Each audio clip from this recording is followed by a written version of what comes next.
شهر رمضان الذي أنزل فيه القرآن. بسم اللہ الرحمن الرحیم.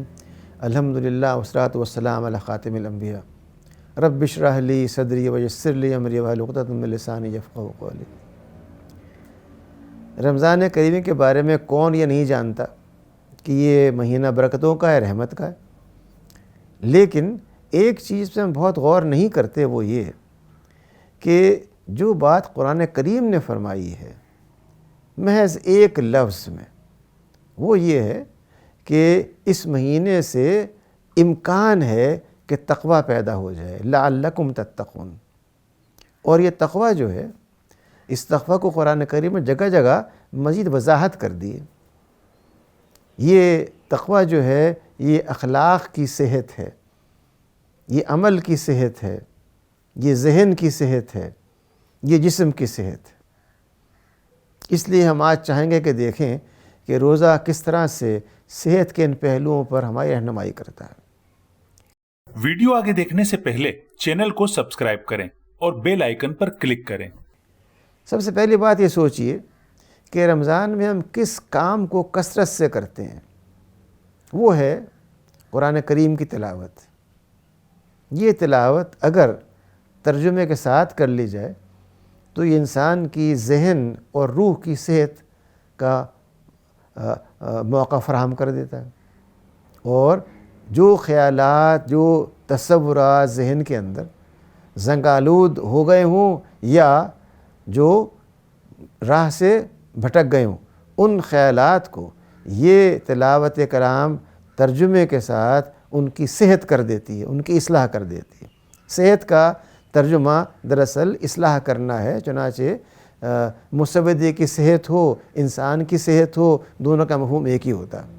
چونکہ ہمارے ہاں اردو کا استعمال اتنا ترک ہو گیا ہے کہ اس کی وضاحت کی ضرورت پیش آتی ہے بعض اوقات کہ ہم جو استعمال کر رہے ہیں اس کا مطلب کیا.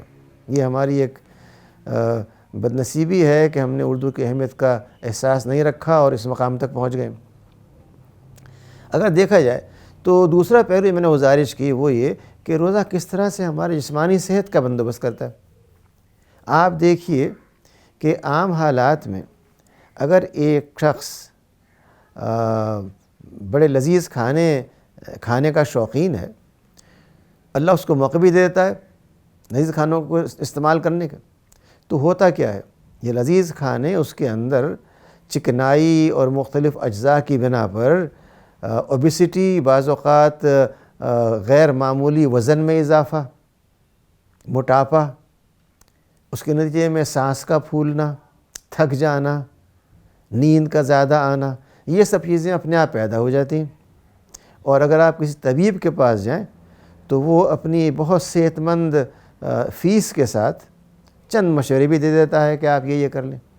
لیکن یہاں پر جو پورا مہینہ ہے وہ اللہ تعالیٰ کی طرف سے ایک ایسا نظام ہے جس میں آپ دن کے 2 اوقات میں، ایک صبح طلوع آفتاب سے قبل،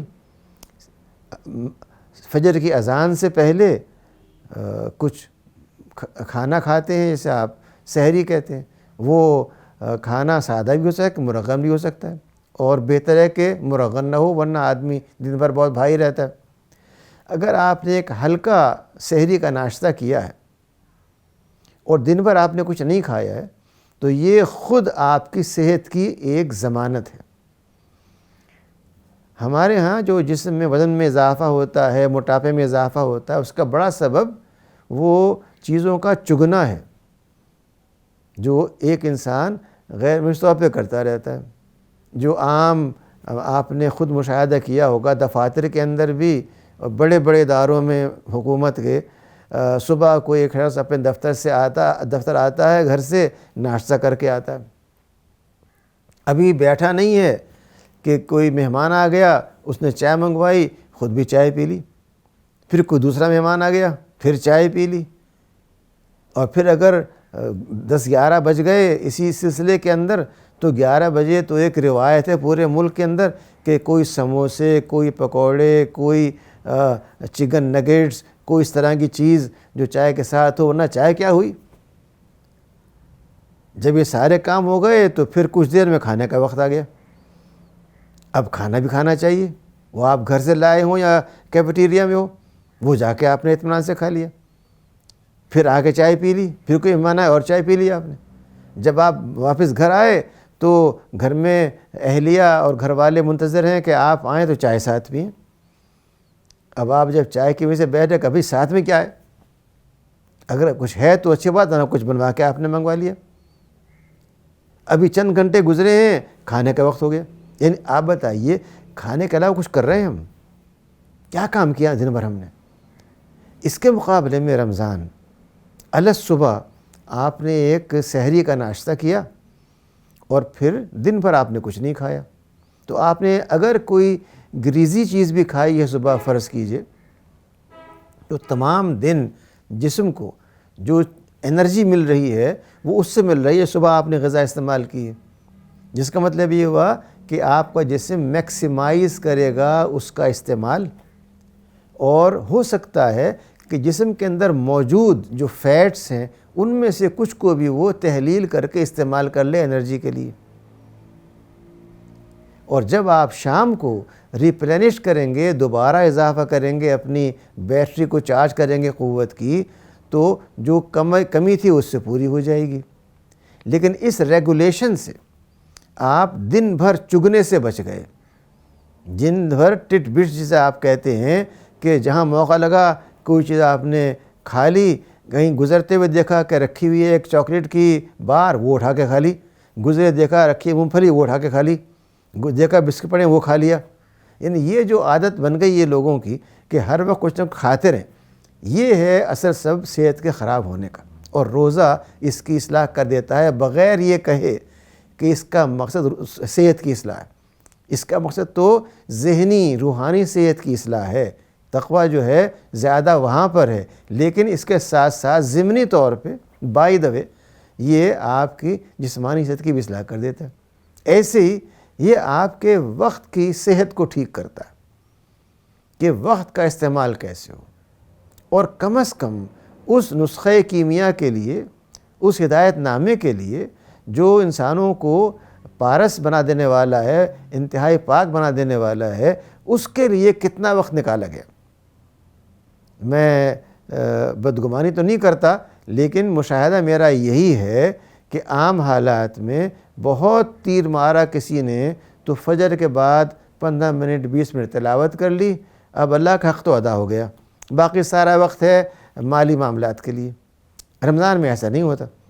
رمضان میں آدمی چاہتا ہے کہ اس میں اضافہ کرے، اور یہ اضافہ اس لیے کرے کہ اس کو وہ باقی رکھ سکے سال کے بقیہ مہینوں کے اندر. تو یہ جو ہماری روحانی صحت ہے، یہ جو ہماری صحت ہے اچھے اعمال کی، دراصل یہ وہ صحت ہے جو روح ہماری بڑھانی چاہتا ہے. ساتھ ساتھ چونکہ انسان مادی وجود رکھتا ہے تو اس کے فوائد جسم پر بھی ظاہر ہوتے ہیں، اور اس کے نتیجے میں ہماری صحت بہتر ہو جاتی ہے. یہ خیال بے بنیاد ہے کہ اگر رمضان کے اندر آدمی دن بھر نہیں کھا رہا تو کمزور ہو رہا ہے، وہ کام کم کرے، زیادہ وقت سونے میں صرف کرے، اس پہ کوئی مصیبت آ گئی ہے. یہ ساری چیزیں بے بنیاد ہیں، کوئی طبی اور نفسیاتی حیثیت نہیں پائی جاتی.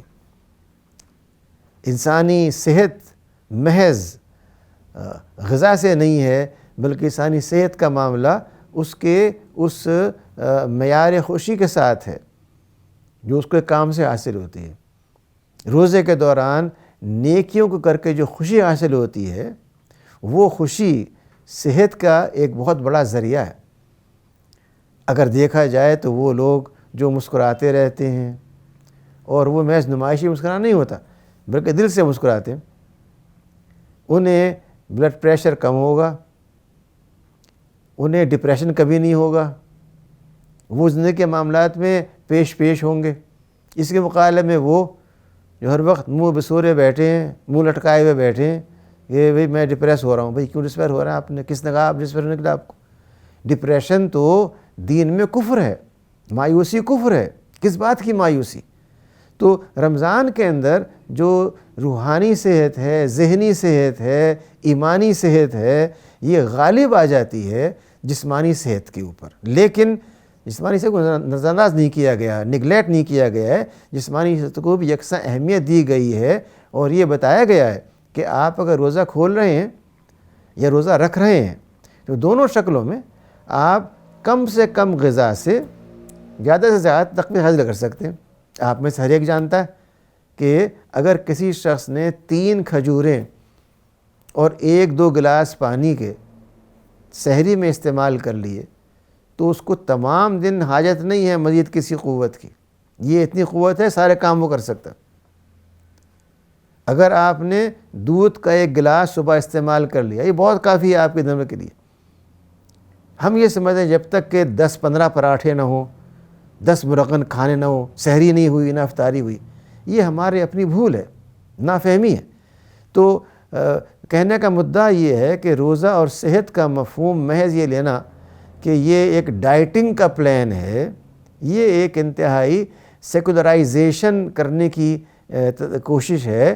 دین یہ چاہتا ہے کہ آپ اس کے ان فوائد کو جو آپ کی فکر پہ ہیں، فہم پر ہیں، روح کے اوپر ہیں، آپ کی سیرت کے اوپر ہیں، ان کے ساتھ یہ بھی ذہن میں رکھیں کہ رب کریم چونکہ ایک کمپریہنسو پلان دیتا ہے آپ کے لیے.